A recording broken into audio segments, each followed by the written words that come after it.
बिस्मिल्लाहिर्रहमानिर्रहीम। अस्सलाम वालेकुम बच्चों। आज का जो हमारा टॉपिक है वो इस चैप्टर का लास्ट टॉपिक है और टॉपिक हमारे पास है एंट्रोपी का। एंट्रोपी क्या है? एंट्रोपी की अगर हम बात करें तो सबसे पहले इंट्रोडक्शन में आपको बताया गया है कि concept of entropy was introduced into the study of thermodynamics by Rudolf Clausius in 1856 to give a quantitative basis for the second law. ये किसने दिया था? रुडोल्फ क्लासियस ने दिया था। किसके लिए? Quantitative basis for second law के लिए। देखिए ना, हम ये कह रहे थे कि आपके पास हीट एनर्जी जो है वो मैकेनिकल एनर्जी में कन्वर्ट होती है, लेकिन 100% हीट एनर्जी मैकेनिकल एनर्जी में कन्वर्ट नहीं होती। तो फिर बाकी एनर्जी कहाँ जाती है? उसको एक्सप्लेन करने के लिए ये एंट्रोपी का कंसेप्ट लाया गया।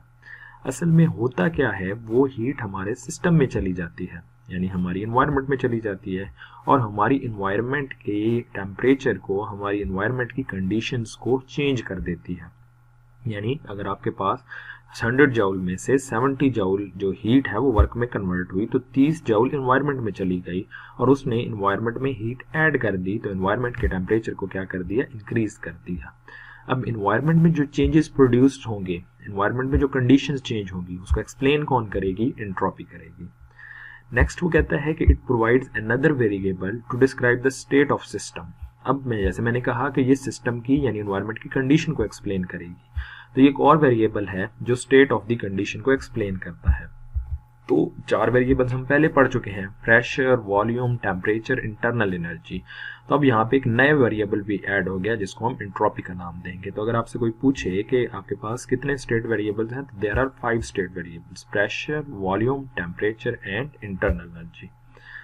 नाउ वो कहता है इसके हम रिलेशन को अगर हम ड्राइव करें, तो इसके रिलेशन को ड्राइव करने के लिए हम कहते हैं कि अगर हमारे पास एक रिवर्सिबल प्रोसेस है, एंड रिवर्सिबल प्रोसेस क्या करता है? हीट को एब्जॉर्ब करता है।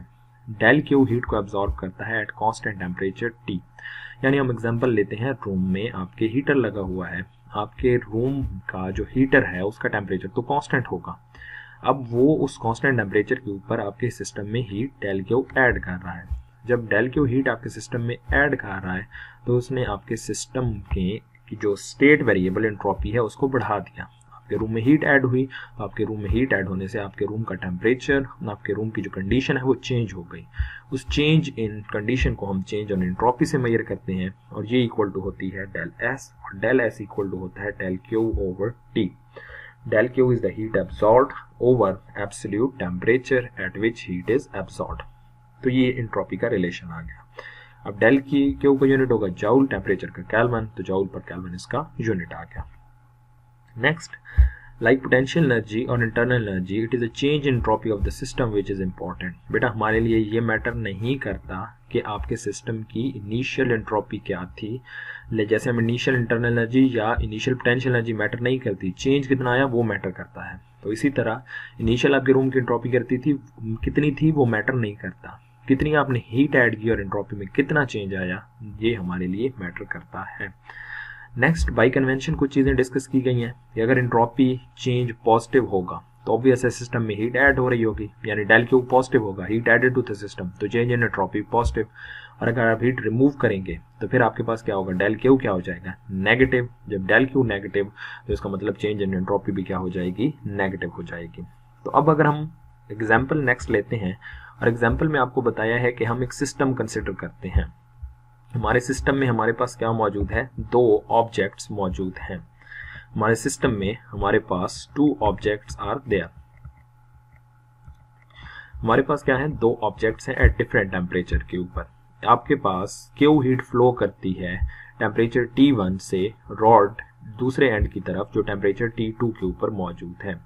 हीट कितनी ट्रेवल करती है? हीट क्यू ट्रेवल करती है from T1 temperature to through a rod to a reservoir at temperature T2। यानी आपके पास एक ब्लॉक है जिसका टेम्परेचर है T1, दूसरा ब्लॉक है जिसका टेम्परेचर T2 है। आपने दोनों को एक रॉड के थ्रू जोड़ दिया, तो हीट T1 से क्यू हीट ट्रेवल करेगी T2 की तरफ। अब T1 is greater than T2, हम पहले ही पढ़ चुके हैं, T1 का टेम्परेचर आपके पास हमेशा क्या होगा? हायर होगा। अब T1 वाले टेम्परेचर, T1 वाले ब्लॉक में the change in entropy of the reservoir at temperature T1 which loses heat अब ऑब्वियस है हीट T1 से फ्लो करके T2 की तरफ जाएगी, तो T1 हीट लूज कर रहा है तो इसकी एंट्रोपी डिक्रीज होगी, जिसको हम लिखेंगे Q ओवर T1। और दूसरी जो रिजर्वायर जो टेम्परेचर T2 है उसमें हीट ऐड हो रही थी और उसका एंट्रोपी चेंज क्या होगा, इसमें से हीट सब्ट्रैक्ट हुई थी तो Q ओवर T1, इसमें से हीट ऐड हुई तो ये बन जाएगा Q ओवर T2। अब T1 is greater than T2, T1 जो है वो T2 से ग्रेटर है, तो डिनोमिनेटर में जो Q ओवर T2 को देखें तो T2 के डिनोमिनेटर में वैल्यू कम है, तो जिसके डिनोमिनेटर में वैल्यू कम हो तो ओवरऑल वैल्यू ज्यादा आ जाती है, जबकि T1 के डिनोमिनेटर में आपके पास वैल्यू ज्यादा है तो रेशियो क्या आ जाएगी, कम आ जाएगी। तो Q over T2 will be greater than Q over T1, that is Q over T2 is greater than Q over T1।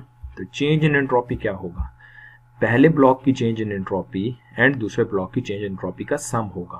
पहले ब्लॉक की change in entropy Q over T1, इसके साथ माइनस आएगा क्योंकि उसमें से हीट रिमूव हो रही है और इसमें से हीट ऐड हो रही है, इसलिए ये आया पॉजिटिव। तो Q over T2 minus Q over T1, इन दोनों का हमने डिफरेंस लिया तो चेंज इन एंट्रोपी आ गई।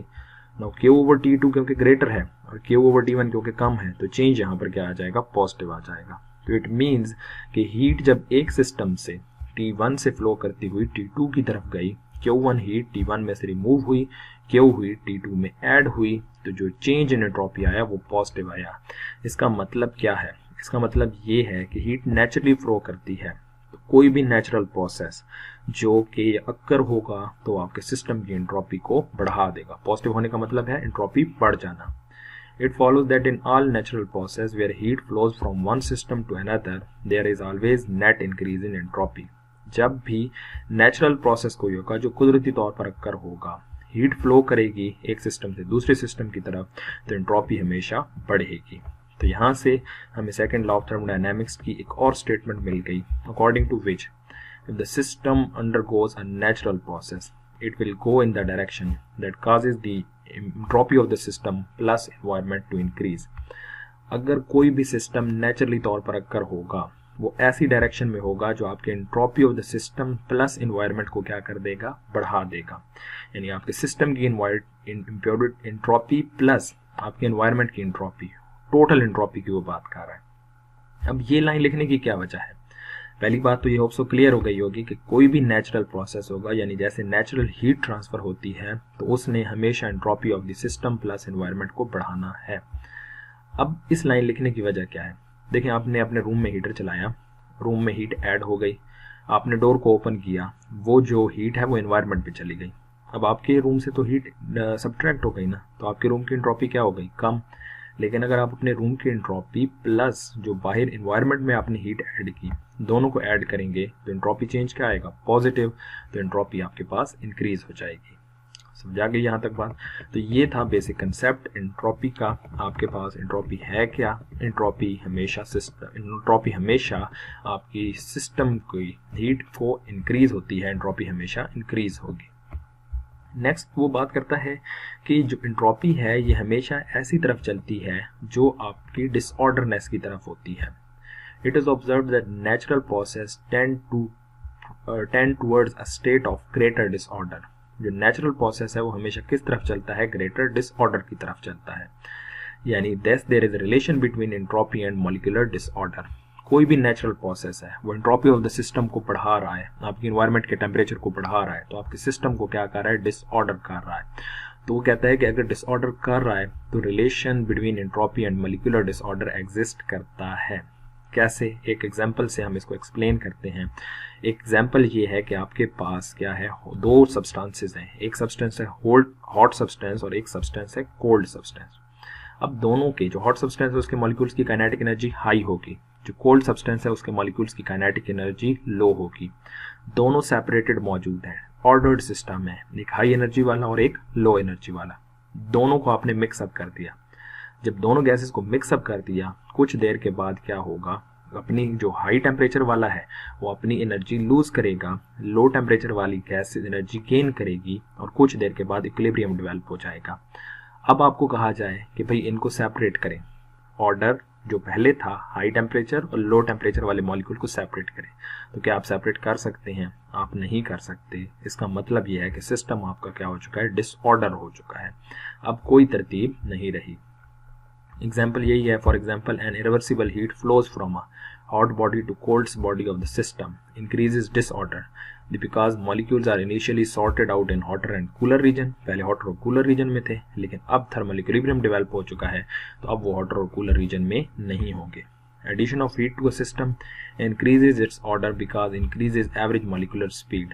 आप एक गैस सिलेंडर है, उसके मॉलिक्यूल्स एक खास काइनेटिक एनर्जी के साथ मूव कर रहे होते हैं.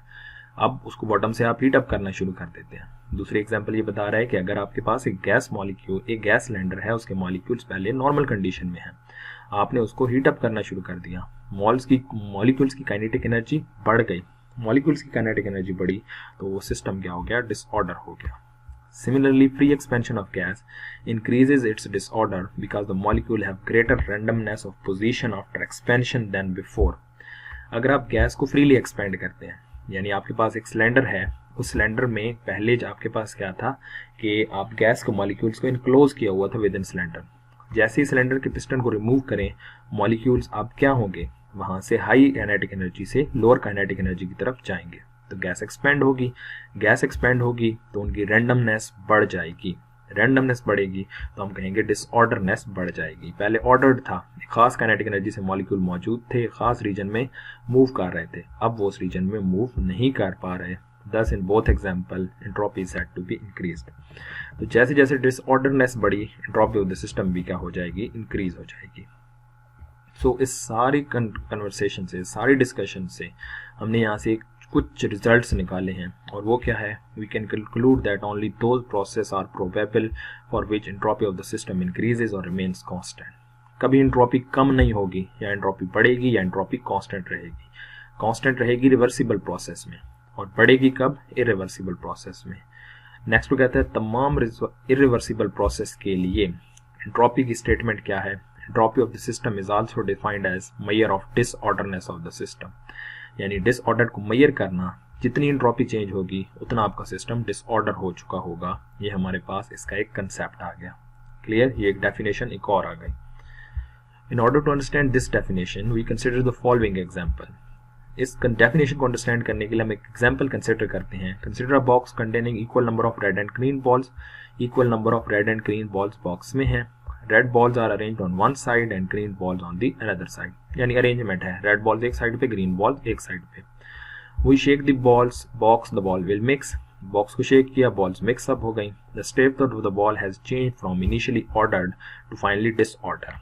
पहले वो ऑर्डर थी, अब जो बॉल्स हैं वो रेंडमली मौजूद हैं, तो अब क्या हो चुका है, system disorder. Thus entropy has increased in this process. Entropy of the system बढ़ गई क्योंकि disorderedness बढ़ गई. Likewise, it can be proved that disorderedness increases in any natural process. We have seen that the entropy of system during any natural process increases. तो कोई भी natural process होगा उसमें disorderedness बढ़ेगी तो entropy of the system क्या हो जाएगी, बढ़ जाएगी. Thus we can say that entropy is the measure of disorderedness of the system. Entropy system की डिसऑर्डरनेस को मेजर कर रही होती है. एक डेफिनेशन ये देख ली कि एंट्रोपी जो है वो सिस्टम की डिसऑर्डरनेस को मेजर करती है. दूसरी definition, it is observed that in all natural process energy tends from more useful to less useful form. Energy हमेशा कहाँ जाती है, मोर यूजफुल फॉर्म से लेस यूजफुल फॉर्म की तरफ जाती है. This is called degradation of energy. इसको हम कहते हैं डिग्रेडेशन ऑफ एनर्जी. डिग्रेड हो जाना, उतना इम्पोर्टेंस ना रहना. लाइक मैं कहता हूँ, जैसे हमारी जो बाइक्स हैं ना, मोटर बाइक्स, ये 30% एफिशिएंट हैं. यानी अगर हम इनको 100 जूल हीट दें ना, तो ये सिर्फ 30 जूल हीट को मैकेनिकल वर्क में कन्वर्ट करती हैं, बाकी 70 जूल किधर चली जाती है, एनवायरनमेंट में.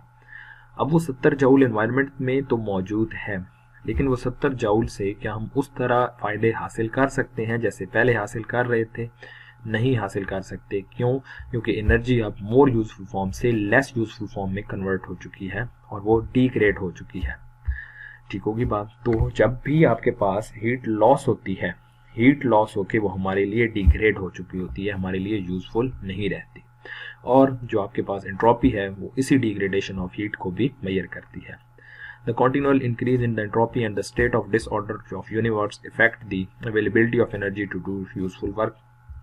जैसे जैसे एंट्रोपी बढ़ती जाएगी, डिसऑर्डरनेस बढ़ती जाएगी, एनर्जी हमारे यूज करने के काबिल नहीं रहेगी. Energy is continuously degrading for useful work.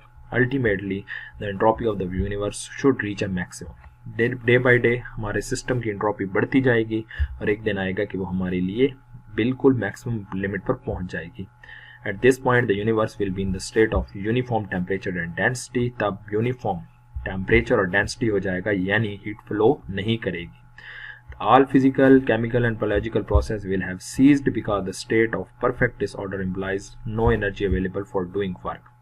जब आपके पास टेम्परेचर, जब एंट्रोपी मैक्सिमम हो जाएगी, टेम्परेचर और डेंसिटी यूनिवर्स की कांस्टेंट हो जाएगी, हर तरफ एक कांस्टेंट टेम्परेचर और डेंसिटी होगी, तो फिर क्या होगा, परफेक्ट डिसऑर्डर हो चुका होगा, कोई हीट अवेलेबल नहीं होगी, कोई लो टेम्परेचर रिजर्वायर नहीं होगी, जिससे हम क्या करेंगे, हाई टेम्परेचर से लो टेम्परेचर रिजर्वायर की तरफ हीट ट्रेवल करा के हम वर्क करा सकें। This is state of affair is refer as heat death of universe. तो ये क्या होगी, हीट डेथ ऑफ यूनिवर्स होगी, यानी हीट की अवेलेबिलिटी खत्म हो जाएगी और हम कोई यूजफुल वर्क नहीं परफॉर्म कर सकेंगे। ये एक जनरल से टॉपिक है एंट्रोपी का, शॉर्ट क्वेश्चन के पॉइंट ऑफ व्यू से इंपॉर्टेंट है। कोशिश कीजिएगा इसकी तमाम डेफिनेशंस को, पहले एंट्रोपी का ये कंसेप्ट, एंट्रोपी की ये डेफिनेशन, देन ये एग्जांपल अच्छे से समझनी है। सेकंड आपके पास क्या है, जो सेकंड लॉ ऑफ थर्मोडायनामिक्स को एंट्रोपी की फॉर्म में डिफाइन किया गया, उसको आपने याद रखना है, एंड देन एंट्रोपी की ये दो मेन डेफिनेशंस हैं। तो ये चैप्टर हमारा यहाँ पर ख़त्म होता है। इसके एग्जाम्पल्स आप बेटा कर लेंगे, असाइनमेंट भी आसान है, एंट्रोपी वाले फार्मूले से रिलेटेड है, ये आसानी से आपसे हो जाएगी, तो इनको आप कर लेंगे। इंशाल्लाह नेक्स्ट लेक्चर में फिर हम एक्सरसाइज को कंप्लीट करेंगे। तब तक के लिए बच्चों अल्लाह हाफ़िज़।